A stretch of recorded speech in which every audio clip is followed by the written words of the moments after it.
కాపాడండి కాపాడండి 70 ఎకరాల గ్రానైట్ భూములను కాపాడండి కాపాడండి 70 ఎకరాల గ్రానైట్ పోరంబోకు భూములను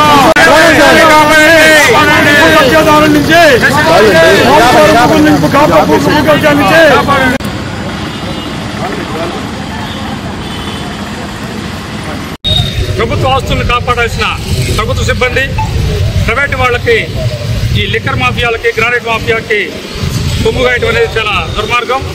దానిలో భాగంగా మన ఆరల్పురంలోని సుమారు 70 ఎకరాల భూమిని ఈ మాఫియా అంటే గ్రానైట్ మాఫియా వీళ్ళు పెద్దవాళ్ళ పేరు చెప్పుకుంటూ అనేక రకాల అక్రమాలు కోరుతున్నప్పటికీ దీనిపైన డాక్టర్ బొమ్మ వెంకటేశ్వర్లు గారు కేంద్ర పర్యావరణానికి అలాగే మైనింగ్ వారికి ఫిర్యాదు చేయగా వారు వచ్చి ఇదంతా భూమి ఆక్రమణకు గురైందని చెప్పి రిపోర్ట్ ఇస్తున్నారు. దాని మీద అధికారులు కానీ ఎన్నోసార్లు వినియోగించుకున్నప్పటికీ కూడా తేలినప్పటికీ కూడా దాని మీద చర్యలు తీసుకోలేదు.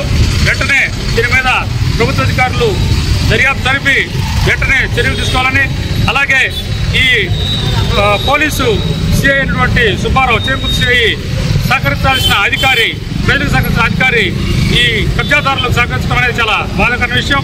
అదేవిధంగా ఈ లిక్కర్ సిండికేట్లో కూడా ఈ సిఐ ప్రత్యేకించి ఇన్వాల్వ్ అయిపోయి అక్కడ వారిని బెదిరించడం అనేక రకాల ఫిర్యాదులు ఆయన మీద వచ్చినప్పటికీ కూడా పై అధికారులు ఆయన మీద చర్యలు తీసుకోకపోవడం అనేది చాలా శోచనీయం. కాబట్టి వెంటనే ఈ ప్రభుత్వానికి చెడ్డ పేరు తెస్తున్న సిఐ సుబ్బారావు పైన అలాగే మిగతా అధికారుల పైన వెంటనే చర్యలు తీసుకోవాలని చెప్పి కోరుకుంటున్నాం. మండలం కోనేరుపల్లి గ్రామం, మాకు ఆరలపురం గ్రామంలో కూడా పొలాలు ఉన్నాయి. ఆ పొలాలను ఆక్రమించిందే కాక పక్కనున్న వాగుపురం భూములు సుమారు 70 ఎకరములు సలాది వెంకట నాగరాజ, సిద్ధ సూర్యప్రకాశరావు, సిద్ధ నాగేశ్వరరావు, సిద్ధ రాఘవరావు, నూనె సుబ్రహ్మణ్యం, ఆర్బిఐ గ్రానైట్స్ వీళ్ళందరూ ఆక్రమించుకొని డంపింగులు పోసి మా పొలాల్లో నీరు పోకుండా బాగులని ఆక్రమించేసి మేము మైనింగ్ అధికారులకి సమాచార చట్టపత్రం పెట్టుకుంటే అక్కడ ఎవరికి అనుమతులు ఇవ్వలేదని సమాచార పత్రం నిరపరంగా ఇచ్చిన్నారు.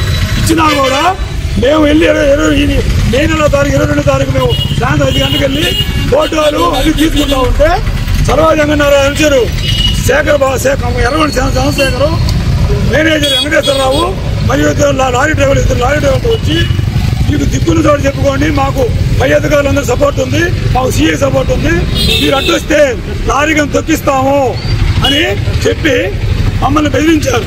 మేము వచ్చేసాం. వచ్చి కలెక్టర్ గారికి వచ్చి ఇచ్చాం. పిల్లి పాలు తాగినట్టుగా, పిల్లి పాలు ఎవరు చూడలేదన్నట్టుగా అందరికీ తెలుసు అక్కడ ఆక్రమించుకున్న సంగతి అందరూ తెలుసు కూడా. ముఖ్యంగా చేమూర్తి సిఐ, నాకు బాలకృష్ణ పిఏ ఫిజియోథెరపిస్ట్ సురేంద్ర అన్నుంది, నాకు రాజకీయ నాయకులు అన్నుంది, నన్ను ఎవరు ఏం పీక్కోలేరు, మీ చేత ఏం చేసుకోమని చెప్పి నన్ను మా ఇంటికి వచ్చి మా కుటుంబంలో వాళ్ళు నా మీద హత్యా ప్రయత్నం చేస్తే నేను వాళ్ళని వేరే చోట కొట్టాడు. పక్కనే ఎఫ్ఐఆర్ సాక్ష్యాలు ఉన్నాయి. ప్రతి ఒక్కటి రికార్డెడ్ ఎవిడెన్స్, ప్రతి ఒక్కటి మీకు ఎక్కడ కావాలన్నా మేము కొట్టి చేయడానికి సిద్ధంగా ఉన్నాం. దీని మీద హైకోర్టు వరకు పోతాము, ఎన్హెచ్ఆర్సీ పోతాము, ఎంత దూరాన్ని పోవడానికి సిద్ధంగా ఉన్నాం. ఆల్రెడీ గతంలో కలెక్టర్ గారికి ఇచ్చుంటాం. కలెక్టర్ గారికి ఇచ్చినా కూడా మమ్మల్ని ఎంక్వైరీ చేయకుండా నేను తిరుపతి వెళ్ళానని చెప్పేసి ఇంకా అర్జీదారులు 3 ఉన్నారు. రఘు సుబ్బారావు, సునీల్ కుమార్ ఉన్న వాళ్ళని దశరథకుండా టైం అయిపోయిన తర్వాత మేము మళ్ళీ ఎంక్వైరీ చేస్తామని చెప్పి తెలిసి పంపించారు. సో ఈ అక్రమాల మొత్తాన్ని అరికట్టాల్సిందిగా చర్యలు తీసుకోవాల్సిందిగా పై అధికారులని కోరుతున్నాం.